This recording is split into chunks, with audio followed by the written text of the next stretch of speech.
evening. I'm Kelsey Anderson. Marley is off tonight. Rain, hail, and even a reported tornado hammered down on several areas today.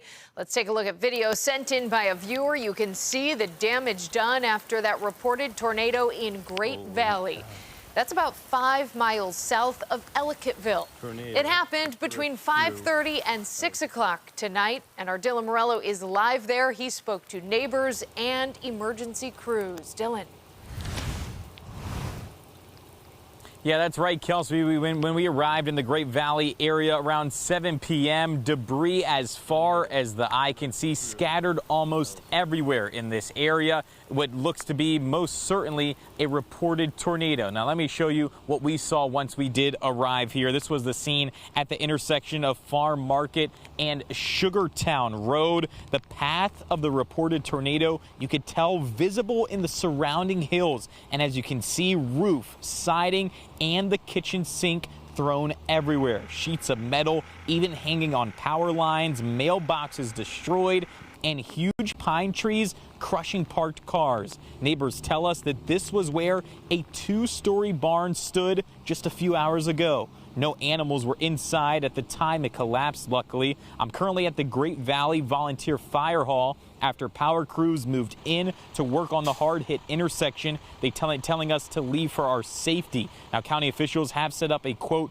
command center at the fire hall. I spoke with Chris Baker, the director of Works and Services for Cattaraugus County. He tells us close to 20 utility poles were snapped this evening, and what he called the top 3 storm he's ever seen in the area.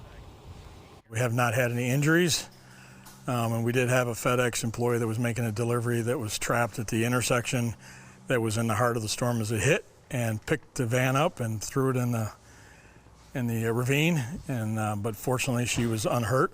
My neighbors apparently were upstairs in their second story when the whole roof ripped off, and that's over in the neighbor's yard. We don't have a true damage assessment as at this point because we can't get to those areas until our crews from National Grid are here.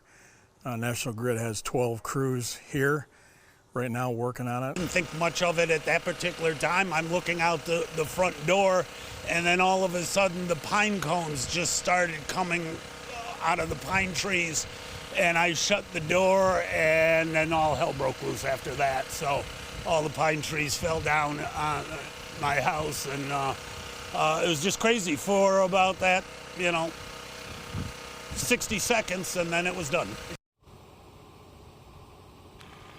Cattaraugus County officials have spoken with the town of Great Valley supervisor, assuring him all county resources are at his disposal. I spoke to Dave Bertola, the comms manager at National Grid. He says 414 customers were out of power tonight as a result of the storms, but they expect to be working 24/7 to return their power. Now, here at the fire hall, Cattaraugus County officials tell us that there is food, water, and also shelter here at the hall, where anyone who experienced damage to their homes can come out tonight to at least get some grub and be under a full roof. Now, once again, we'll be continuing coverages, I'm sure, throughout the evening and tomorrow, both on air and online, WIVB.com. But for now, live in Great Valley, Dylan Morello, News 4.